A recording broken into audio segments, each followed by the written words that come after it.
Oke guys, assalamualaikum warahmatullahi wabarakatuh. Balik lagi di channel Rico Jimmy, channel edukasi seputar bisnis online di marketplace. Baiklah, pada video kali ini kita bertemu lagi dengan materi yang menurut aku ini sangat menarik dibahas ya.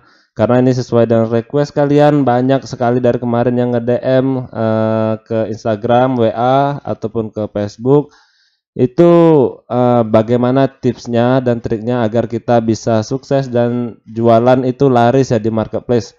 Karena ya kita tahu sekarang ini perkembangan marketplace itu udah menjauh, udah melesat sekarang ya. Karena kalau kita nggak paham ilmunya, nggak paham teorinya, kita akan ketinggalan dan akan sulit untuk berkembang.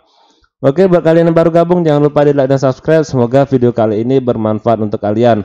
Dan di sini aku udah buat materinya, tips dan trik apa aja yang kalian perlu lakukan agar kalian itu nanti produknya yang kalian jual di marketplace itu bisa cepat laku dan bisa laris, serta kalau orang mencari produk kalian itu akan tampil di halaman pertama.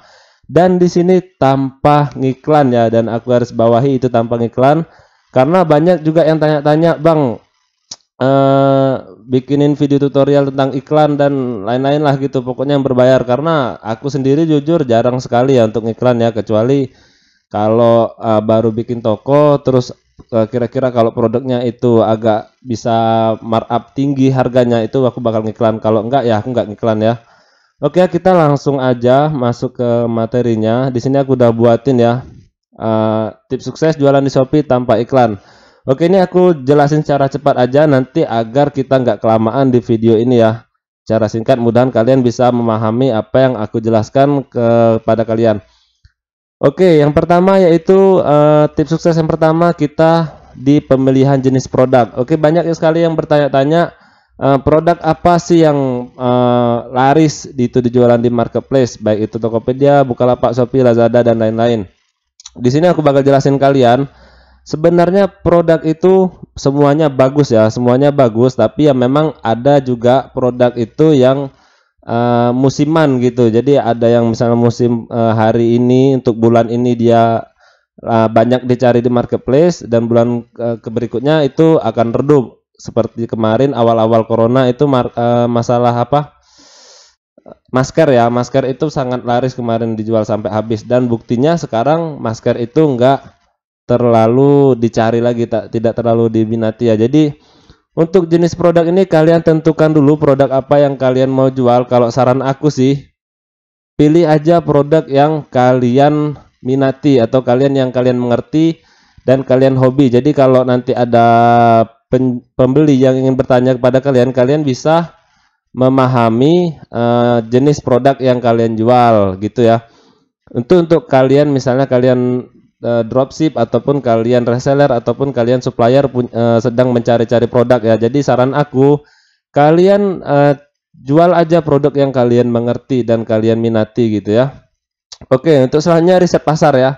Riset pasar dan market. Riset pasar atau market ini berhubungan dengan pemilihan jenis produk kalian tadi. Nah, mengapa aku bilang berhubungan? Karena di sini ya, riset pasar atau market ini, produk sejenis produk yang kalian jual itu sebenarnya semua produk itu ada marketnya. Kalau kalian nggak percaya, kalian langsung aja masuk ke marketplace, baik itu ke Shopee, Bukalapak ataupun Tokopedia. Kalian masuk aja, kalian cari, misalnya kalian cari produk kayak jam tangan, terus baju dan lain-lain, itu sebenarnya semuanya sudah ada marketnya sendiri. Jadi tinggal kalian bagaimana kalian itu mengoptimalkan riset. Kalian risetkan dulu, kalian mengoptimalkan bagaimana cara kalian menjualnya. Sebenarnya gitu ya. Semua produk itu pasti ada pasarnya, pasti ada marketnya. Jadi setiap produk itu pasti ada yang beli, tapi tergantung ke pemilihan jenis produk kalian tadi. Karena setiap produk itu ada karakteristiknya. Jadi kalian harus memahami karakteristik produk yang akan kalian jual ya. Jadi nomor 1 dan nomor 2 ini berhubungan antara pemilihan jenis produk dan riset pasar. Oke ya. Setelah ini kalian pahami pemilihan jenis produk dan kalian riset pasar, kalian sudah memahami marketnya, target pasar yang kalian jual, kalian risetkan lagi itu para pesaing kalian. Jadi kalian cari toko yang lain yang menjual produk yang sama dengan yang kalian. Nah, kalian amati untuk produk yang laris ya. Misalnya kalian jual jam tangan, terus pesaing kalian ada yang jual jam tangan laris, kalian amati apa aja yang dilebihkan di produk ataupun di toko yang saingan kalian itu ya, kalian pahami, terus kalian terapkan di produk kalian. Oke ya. Untuk yang selanjutnya nomor 3, memahami algoritma Shopee ya. Jadi algoritma Shopee ini ada yang bilang berubah-ubah dan juga ada yang bilang nggak berubah. Jadi kalau menurut aku algoritma ini ada kalanya berubah ya, ada kalanya enggak. Jadi intinya algoritma ini sama aja semuanya ya. Intinya sama aja. Hanya berubah-berubah dikit itu karena dia juga memahami keaktifan dari toko kita. Jadi yang penting kalian dalam memahami algoritma ini, kalian harus tepat dalam membuat beberapa aspek yang aku udah buat di layar itu ya. Ada yang A pertama itu nama produk, deskripsi produk, tagar, penjualan, rating produk. Oke, ini aku kasih contoh aja. Jadi kalau kalian mau, ini caranya ya, cara mengisi nama produk, judul produk nih, salah nih ya, judul produk ya. Oke, kita ubah dulu nama atau judul produk. Oke ya. Memahami nama atau judul produk. Oke ya. Jadi nama produk, misalnya kalian menjual baju batik gitu kan, baju batik, apa namanya baju batik, nama toko kalian ataupun distro misalnya, baju batik Jimmy Distro misalnya kan, baju batik Jimmy Distro. Oke ya.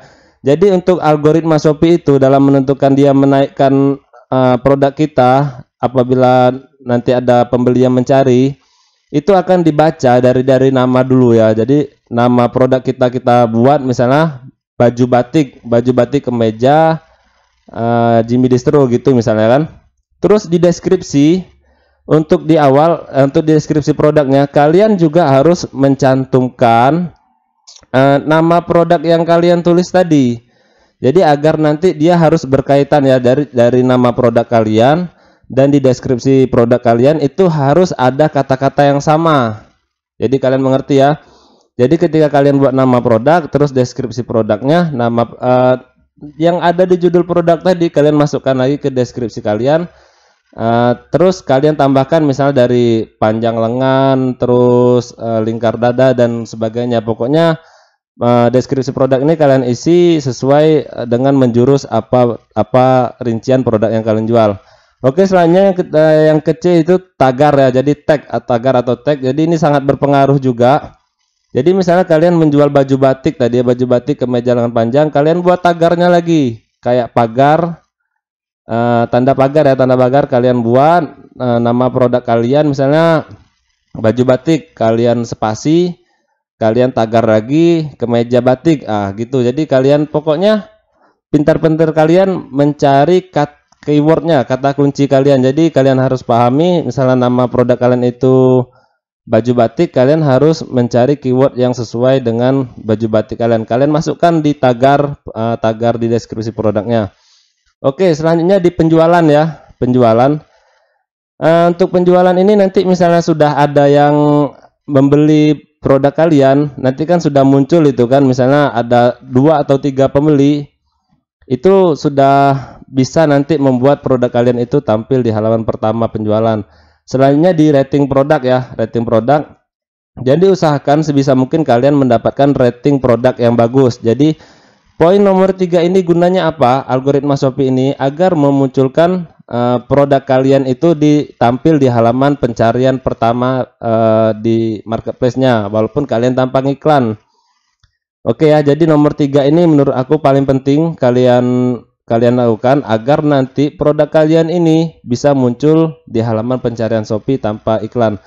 Jadi misalnya kalau orang mencari keywordnya di Shopee baju batik, nah terus kalau produk kalian sudah dari judul, deskripsi, tagarnya sudah sama semua, apalagi nanti kalau ada penjualan, produk kalian sudah ada penjualan dan rating, produk kalian itu akan otomatis direkomendasikan sendiri oleh Shopee naik di halaman pencarian, walaupun nggak pertama ya, karena kita tahu sendiri kalau baju batik itu keywordnya atau yang mencarinya itu banyak, dia akan memunculkan dulu di halaman pertama, yaitu dari iklan. Orang yang iklan itu biasanya akan dimunculkan pertama, terus di baris-barisan pertama biasanya yang iklan, terus yang sudah produknya terjual ribuan.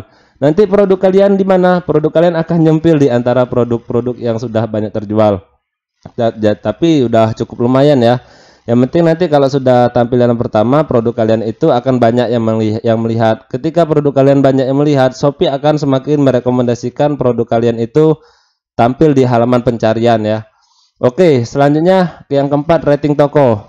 Menurut kalian penting atau enggak? Kalau menurut aku ini sangat penting. Jadi usahakan rating toko kalian itu bagus, karena kalau setiap pembeli mau membeli barang itu biasanya setelah dia mengecek produknya, dia akan langsung mengecek tokonya. Jadi kalau secara keseluruhan dari performa chat toko kalian itu dibalasnya cepat. Terus kalau selanjutnya yaitu rating toko kalian, jumlah penilaian rating toko kalian itu bagus, minimal 4 ya, minimal 4 lah. Itu sudah cukup bagus. Itu akan terus mendatangkan pembeli yang banyak pada kalian ya. Oke. Yang kelima, kita masuk lagi, gunakan fitur gratis ongkir dari Shopee. Nah, jadi kita nggak usah ngiklan-ngiklan, sebenarnya sudah dikasih fasilitas sama Shopee ya, yaitu yang pertama yang aku tahu aja nih ya, yang dasarnya aja yang banyak orang tahu, yaitu naikkan produk. Kalian usahakan setiap 4 jam sekali atau 5 jam sekali kalian naikkan produk 4 atau sampai 5 lah ya, kalian naikkan produk, karena ini kan gratis kan, nggak bayar juga. Ini juga membuat Shopee memeriksa toko kalian itu memang aktif dan benar-benar ada penjualnya gitu ya. Oke, selanjutnya masukkan yang kedua itu promo atau diskon. Nah, promo atau diskon ini gunanya apa? Untuk menarik peminat pembeli agar lebih tertarik berbelanja di toko kalian. Jadi misalnya kalian masukkan tiket, misalnya kode promonya apa, terus ada diskon berapa, itu akan semakin membuat orang tertarik berbelanja di toko kalian. Oke ya, selanjutnya sebenarnya ada lagi yang ini kita tambah lagi lah ya. Nggak usah, udah pas aja, ini udah pas. Jadi ini menurut aku dasar-dasarnya kalian harus mengerti dari beberapa tips yang aku kasih kalian. Kalau kalian terapkan ini semuanya, kalian terapkan ke toko kalian, insya Allah mudahan toko kalian bakalan rame pembeli. Terus jangan lupa juga terus kalian berusaha, belajar terus, memahami yang pertama tadi, pemilihan jenis produk kalian, karena setiap produk itu karakteristiknya pasti berbeda dan marketnya juga berbeda. Jadi kalau kalian jualan baju batik, terus kalian satunya lagi jual perlengkapan rumah tangga, itu akan berbeda marketnya, pasarnya tadi. Kalian harus bisa memahami itu ya. Jadi untuk teknik penjualan baju batik dan perlengkapan rumah tangga itu udah berbeda ya, berbeda kategori. Jadi kalian harus pahami antara kedua produk tersebut, dan juga kalau kalian mau jualan di produk yang lain, tergantung produk yang kalian minati. Kalian harus terus menggali potensi kalian ya di dalam berjualan, teknik marketingnya harus selalu dikembangkan ya. Di sini aku bukan bermaksud untuk mengguru kalian, dan juga aku juga kalau dibilang sukses ya belum sukses juga, cuman ini adalah beberapa tips bagi aku, karena ya ini menurut aku penting untuk dibagikan secara gratis untuk kalian ya. Oke ya, jangan lupa di like dan subscribe. Semoga video kali ini bermanfaat. Assalamualaikum warahmatullahi wabarakatuh.